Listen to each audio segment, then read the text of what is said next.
सपा नेता सुखबीर यादव से खास बातचीत। सरकार हमारे साथ जो मौजूद हैं, इनका नाम सुखबीर सिंह है। सुखबीर जी, सबसे पहले तो आपका हमारा चैनल पर स्वागत है। बहुत बहुत धन्यवाद पत्रकार साथी, जो आप हमारे क्षेत्र में आए, आपको बहुत बहुत बधाई। अब बताइए, जिस जगह हम बैठे हैं, इस जगह के बारे में लोगों को। ये हमारा ग्राम मुरैना शामों के पास में पड़ता है, जो भरथना ब्लॉक में आता है। और यहाँ पे आपने देखा है 10 साल से कुछ भी नहीं हुआ है। जब से सरकार ये मोदी जी की चली है, गांव में न तो सड़क है कोई, न तो नाली है, न आदमी के, और इतनी सड़कों पे इतनी बमूर बमूल हुई उगी पड़ी है कि आदमी का निकलना मुश्किल पड़ता है। वो तो मैं अभी रास्ते से निकल कर आया हाँ। तो मुझे दिखा सामने से। अब कहीं ना कहीं सरकार ये कहती है कि विकास कार्य हमने बहुत सारे किए हैं, गड्ढा मुक्त सरकार करती है। आपके गांव पे नजर सरकार की क्यों नहीं पड़ी? ऐसा है, ये हमारा इलाका पिछड़ा है। यहाँ पे भाजपा का आज तक कोई विधायक, सांसद, कोई प्रतिनिधि भी नहीं आया। यहाँ कोई देखने भी नहीं आया। और बात ये है कि ये काम हुआ, ये समाजवादी पार्टी में हुआ था, जब राष्ट्रीय अध्यक्ष हमारे माननीय अखिलेश यादव जी मुख्यमंत्री बने थे। आज लगभग 8 साल हो गई है। तब तब से यहाँ पे एक मिट्टी का डेला भी नहीं पड़ा है। सड़कें आपने देखी हैं कैसी पड़ी हुई हैं, निकलने की रास्ता नहीं है। तो ये हमारा क्षेत्र, अ, और यहाँ पर कोई नेता भी नहीं है। नेता तो आप हैं।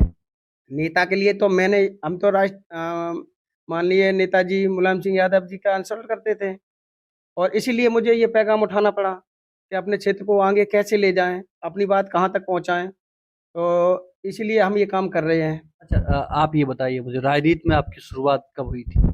राजनीति में हमारी शुरुआत 2008 में मैंने शुरुआत की थी।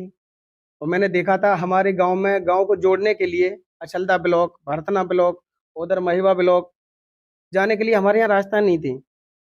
तो फिर मैंने कि अब क्या किया जाए, यहाँ कोई नेता आता नहीं है। तो मैंने 2008 में समाजवादी पार्टी की शरण ली, माननीय नेताजी का आशीर्वाद लिया। नेताजी से भरथना में हमारी मुलाकात भी हुई थी। तो वहीं से मैंने झंडा बैनर लेके अपना रथ निकाल दिया था, मतलब समाजवादी पार्टी के लिए मैंने काम करना शुरू कर दिया था।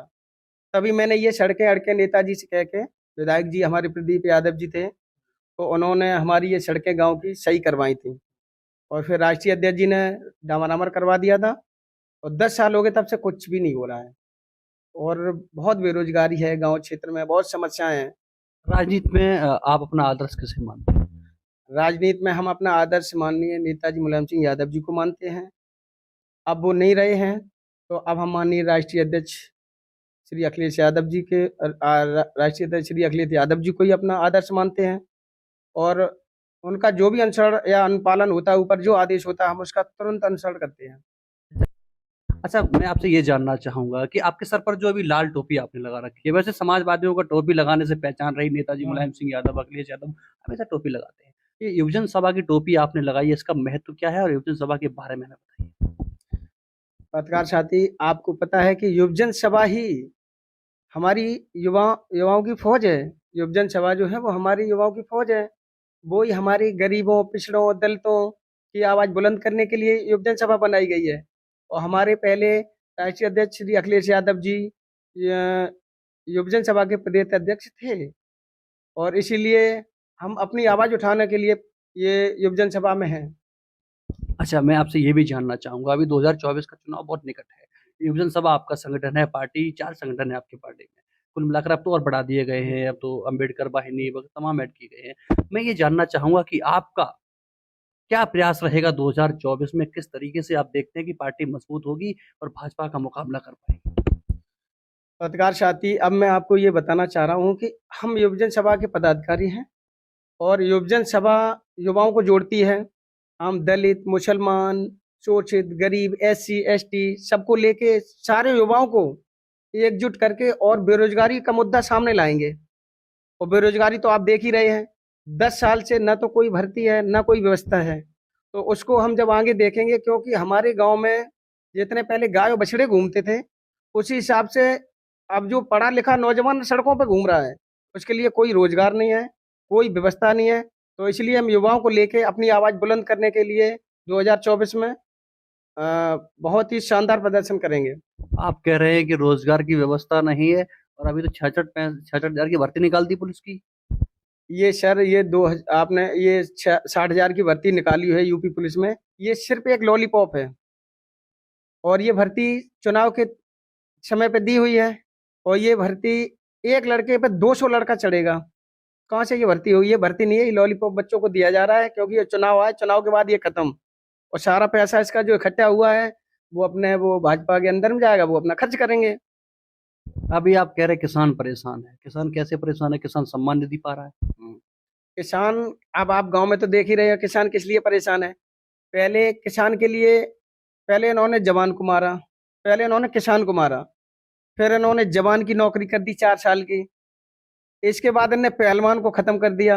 अब इसके बाद यातायात, जो ड्राइवर चलाते थे गरीब गाड़ियां, अब इन्होंने ड्राइवर के ऊपर हमला बोल दिया। जब यातायात, हमारा आने जाने की व्यवस्था सब खत्म हो जाएंगी, तो देश की स्थिति आप देख लेंगे क्या हो जाएगी आगे। देश की स्थिति की बात करें, 4 किलो राशन 5 किलो मिल रहा है लोगों को, सबको से। ये राशन मिल रहा है। अभी दीपावली का त्योहार हुआ था, तो इन्होंने गेहूं चावल और सब कुछ दिया था, तो फिर दीपावली पे इन्होंने केवल चावल चावल दिए थे। तो चावल थे, कहीं दीपावली हो रही थी किसी की? उज्ज्वला गैस योजना के तहत सिलेंडर भी दिया भाजपा ने। एक सिलेंडर एक देवी दिया है, लेकिन उसकी एक सिलेंडर दिया है इन्होंने सिर्फ केवल। और तो कोई व्यवस्था है नहीं इन पे, वो भी फ्री तो दिया नहीं है। अरे भाजपा ये कह रही है राम राज जा गया है, पूरे देश में राम राज, प्रभु राम की प्राण प्रतिष्ठा हो चुकी है अयोध्या में। क्या कहेंगे आप, बाकी राम राज जा गया है? पत्रकार साथी देखो, राम तो सभी के हैं, राम हमारे भी हैं, राम कड़कड़ में है, चलो ठीक है हम मानते हैं। लेकिन अब इन्होंने मंदिर तो बना दिया, लेकिन अब वहां पे रोजगार तो कुछ है नहीं। तो सिर्फ मंदिर से रोजगार देंगे लोगों को? हाँ, इन्होंने कहा है कि हम मंदिर से रोजगार देंगे, तो उन्होंने कहा होटल मॉल खोल दिए, तो वहां पे बर्तन मांजने का काम मिलेगा हम लोगों को। मतलब जो भी बेरोजगार घूम रहा है, उससे कोई पीएम जीएम सीएम तो बन नहीं सकता है, लेकिन वो बर्तन और कपड़े मांजने ये काम मिलेगा उसे, पकौड़े वकौड़े खाना पीना बनाने का काम मिल सकता है। और इससे कोई रोजगार हल हो जाएगा, 5-6 हजार में कुछ की व्यवस्था चल जाएगी। ये कोई रामराज तो नहीं है। सरकारी नौकरी आती है तभी आदमी रामराज पा पाता है। जब सरकारी नौकरी एक घर में लग जाती है, तो पूरा घर खुशहाल हो जाता है। अब 10 साल से कोई नौकरी नहीं है। अब आप आंकड़े उठा के देखो, 10 साल से किसी भी गांव में, 10 गांव में 10 लड़के लगे हों 10 साल में, तो आप हमें पत्रकार साथी घूम के बताएं। आप ये कह रहे हैं कि आप लोगों ने रोजगार दिया था? आप देख लो हमारी सरकार में। तो सरकार क्यों नहीं बना पाई? सरकार बना नहीं पाई, इनका तो ये प्रोपोगंडा है, और इन्होंने अपना गड़बड़ कर लिया सब। मतलब गड़बड़ कर लिया कैसे? इन्होंने मशीनों के द्वारा गड़बड़ कराया है, सारा सारा सिस्टम फेल कर दिया। अच्छा, जब आप मैनपुरी जीते, घोसी जीते, तब गड़बड़ नहीं कराया? नहीं, वो ठीक है, तब उन्होंने उस पर फोकस नहीं दिया। एक आध सीट पे ये फोकस नहीं देते हैं। ऐसा भी है? हाँ, एक सीट से क्या इनका फर्क पड़ जाएगा? जब इन्हें सीटें 80 हैं, तो इन्हें 80 में तो पूरी 80 लेनी है पूरी, फिर जिले का डीएम लेगा वो सीट। बड़ा आरोप नहीं लगा रहे आप? बड़ा आरोप क्यों? आप देख लो, आप सामने ही है, आपको तो पता है कि जब हमारी पार्टी 10 हजार से आगे चलती है, जब लास्ट राउंड आता है तो वो 10 हजार से पीछे हो जाता है। अच्छा, ये बताओ, आप नेता भी हो, ये बताओ नेताजी की, जब आप कह रहे आरोप लगा रहे हो, ठीक है मैं मानता हूँ, कहीं ना कहीं चुनाव के बाद फिर आप लोग गायब क्यों हो जाते हो? फिर मशीन के खिलाफ, ईवीएम के खिलाफ प्रदर्शन धरना क्यों नहीं? ऐसा है, अब ये तो हम नहीं बता सकते हैं, इसके बारे में तो हमें बहुत कुछ करना पड़ेगा, क्योंकि सारी पार्टियां एकजुट होकर काम करें। केवल समाजवादी पार्टी के द्वारा कुछ नहीं हो सकता है। अब सारी पार्टियां अलग अलग चुप हो जाती हैं, और डरा धमका दिया जाता है तो वो अंदर बिल में घुस जाते हैं। तो समाजवादी पार्टी ऐसी पार्टी है जो इनसे मुकाबला बराबर करती है। देखो पत्रकार साथी, अब आगे की बात यह है कि अब जब 2024 का चुनाव होगा, अब आप देखना कि इनकी कितनी करारी हार हो भाजपा की। भाजपा का प्रत्याशी यहाँ से कम 50,000 वोटों से हार के जाएगा। बड़ी बात नहीं कह रहे, 50,000 वोट भाजपा, रामराज चल रहा है, आप कह रहे भाजपा का हारेगा। अब आप यही तो देखो कि रामराज चल रहा है। हम बेरोजगारी की बात करेंगे, बेरोजगार वोट देगा ना। हर जगह त्रा त्रा पड़ी हुई है, सब समस्याओं से त्रस्त है आदमी। आगे आने वाले 8 साल में आप देखना, अगर सरकार नहीं बदली तो आदमी भूखा मर जाएगा। अगर ये बताओ, पार्टी आपको संगठन में अभी आप पदों पर रहे, आपने से कहा कि मैं जिला उपाध्यक्ष पद पर रहा, तमाम चीजें आप संघर्ष किया आपने, अगर पार्टी आपको मौका देती है किसी भी तरीके से, तो फिर क्या क्या रणनीति रहेगी?